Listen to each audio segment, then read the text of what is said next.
Gracias a Dios continuamos con nuestro estudio bíblico de la primera epístola de Pablo a los Corintios. En este capítulo 3 hoy estaremos revisando la quinta parte o la última parte de este capítulo. Esta epístola del apóstol Pablo a los Corintios se refiere con relación a los cristianos carnales y ministros de Dios. Aquí también hemos visto el desarrollo de cómo considerar a los líderes de la iglesia. Entrando ya a los versículos 16 y 17, vemos también acá la iglesia como un templo. ¿A qué se refiere todo esto? Dice la palabra de Dios en estos dos versículos: ¿no sabéis que sois templo de Dios y que el Espíritu de Dios mora en vosotros? Si alguno destruyere el templo de Dios, Dios le destruirá a él, porque el templo de Dios, el cual sois vosotros, santo es. Es muy importante que nosotros aquí podamos analizar, ver exactamente lo que la bendita palabra de Dios relata. Y esto nos debe hacer dar cuenta de que Dios está obrando, Dios está usando nuestros cuerpos para que nosotros podamos dar testimonio de lo que Dios transformó. Y dice una vez más dentro de estos dos versículos: sois templo de Dios. Esto implica que Pablo hablará también después, que estaremos chequeando en la misma carta a los Corintios, pero en el capítulo 6, los versículos 19 y 20, enfatizando con relación a que nosotros somos templos del Espíritu Santo. Como cristianos individuales siendo templos, aquí su énfasis en la iglesia como un conjunto, aunque tiene aplicaciones para individuos. ¿Qué significa todo esto? Si continuamos un poco más, caminamos un poco más con relación a este estudio, cuando Pablo llama a la iglesia un templo, no piensa que está usando una ilustración. ¿Por qué razón? Porque el templo físico era la ilustración. Dios habitando en nosotros es la realidad. Es muy importante que nosotros veamos esto, analicemos, nos demos cuenta que físicamente una estructura, una construcción es solamente una ilustración. El verdadero templo somos nosotros, y dice aquí esto: analizar, ver exactamente lo que Dios hoy quiere mostrarnos. ¿Qué hace a la iglesia un templo? El Espíritu de Dios mora en vosotros, según dice la palabra de Dios. Entonces, la palabra usada para templo es naos. Se refiere al santuario en sí, el lugar donde habita la deidad, en contraste con la palabra más general, hieron, la cual era el área del templo en general. Si alguno destruyere el templo de Dios, si tú destruyes la iglesia, Dios te destruirá a ti. El templo de Dios, recuerde esto, es su iglesia, y su iglesia es santo. El templo de Dios es santo, y a Dios le importa cómo tratamos su santo templo. Es por esto que nosotros debemos ser muy conscientes de cómo nosotros estamos con relación tanto a lo físico, es muy importante, pero sobre todo a lo emocional, a lo espiritual. Allí nosotros vamos a ver cómo glorificar a Dios en nuestro interior, a través de nuestras acciones, a través de nuestro comportamiento. Más adelante, los versículos 18 al 20, dice, glorifícale persiguiendo sabiduría real. La palabra de Dios declara en estos versículos, nadie se engaña a sí mismo. Si alguno entre vosotros se cree sabio, en este siglo, hágase ignorante, para que llegue a ser sabio, porque la sabiduría de este mundo es insensatez para con Dios, pues escrito está, Él pretende a los sabios en la astucia de ellos. Y otra vez, el Señor conoce los pensamientos de los sabios, que son vanos. Es esto algo que nos hace reflexionar. Si alguno entre vosotros se cree sabio, Pablo aquí se está manteniendo un poco sarcástico, algo que nosotros podemos ver aquí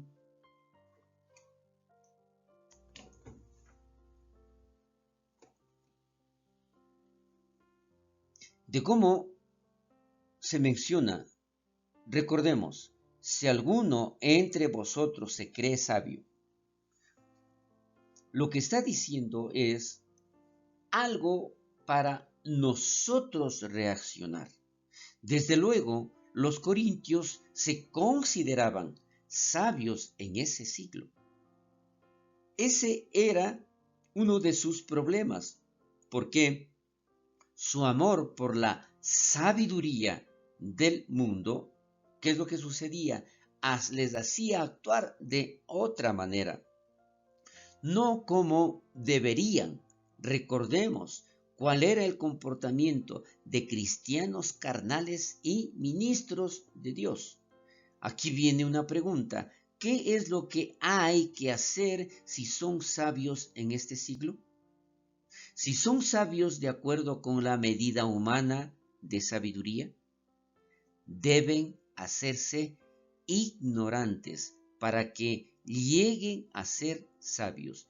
Esto implica que definitivamente todo aquello vano debemos nosotros desechar para de Dios. Pues nosotros aquí seguimos analizando y vemos que esta verdad nos lleva a algo cuando Pablo les pide que renuncien a toda sabiduría del mundo, todo el humanismo, tales filosofías centradas en el hombre. Incluso si significa ser llamado un ignorante. Si alguien no está deseando ser considerado un ignorante por aquellos que valoran la sabiduría humana, nunca podrán ser capaces de realmente ser sabios. Recuerde, la sabiduría es de Dios, y cuando nosotros buscamos esa sabiduría, también nosotros podemos ser sabios, porque la sabiduría humana es una insensatez. Dios ha evaluado la sabiduría de este mundo y Él la considera insensatez, astucia y vana. ¿Estaremos de acuerdo con la evaluación de Dios o no? Lamentablemente, la mayor parte, diría, el gran porcentaje de la humanidad nunca va a aceptar esto. No van a estar de acuerdo con la evaluación de Dios, porque mientras más conocen o más éxito tienen definitivamente se consigue, pero con la sabiduría humana. Es por esto que nosotros podemos seguir aplicando lo que la palabra de Dios dice. Más adelante, los versículos 21 al 23, glorifica a Dios por medio de ver a sus siervos con la perspectiva correcta. Repito, glorifica a Dios por medio de ver a sus siervos con la perspectiva correcta. ¿Qué significa esto? Leyendo estos versículos como está escrito en la palabra de Dios, dice, así que ninguno se gloríe en los hombres, porque todo es vuestro. Sea Pablo, sea Apolos, sea Cefas, sea el mundo, sea la vida, sea la muerte, sea lo presente, sea lo porvenir, todo es vuestro, y vosotros de Cristo, y Cristo de Dios. Esta es la verdadera sabiduría. Si nosotros nuevamente recordamos esta frase, ninguno se gloríe en los hombres, ¿cuán propensos somos de gloriarnos en los hombres? Estamos más emocionados acerca de estar con el influyente y famoso en este mundo que por estar con Dios. Valoramos los talentos y honores de los hombres más que los dones y honores que Dios da. ¿Cuánto necesitamos escuchar? Ninguno se gloríe en los hombres.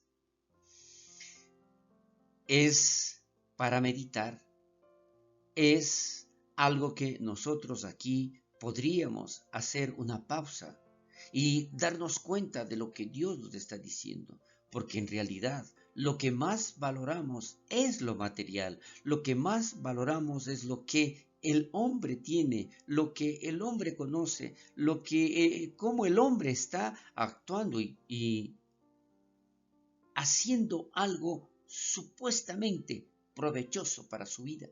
Pero ¿cómo valoramos? ¿En qué lugar está todo lo que Dios está haciendo en nuestras vidas? Esos dones maravillosos que Dios nos ha dado y cómo nosotros debemos honrarle a nuestro Dios.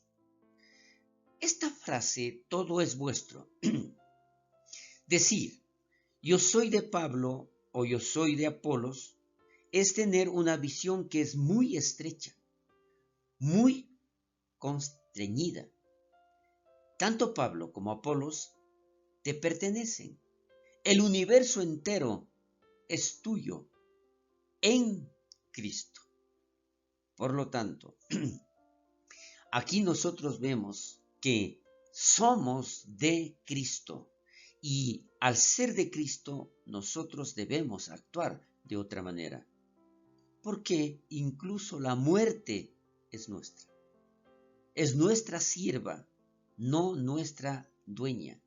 La muerte puede ser para nosotros como el ángel que tocó a Pedro en esta historia que nosotros conocemos en el libro de Hechos capítulo 12, causando que sus cadenas se cayeran y guiándolo a través del portón que se abrió en la cárcel por sí solo, a la verdadera libertad la llevó.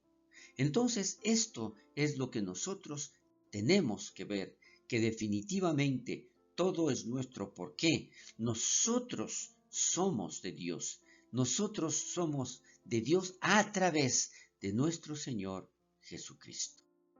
Hasta aquí llegamos con el estudio bíblico de este capítulo 3. La próxima semana continuaremos con el capítulo 4. Bendiciones.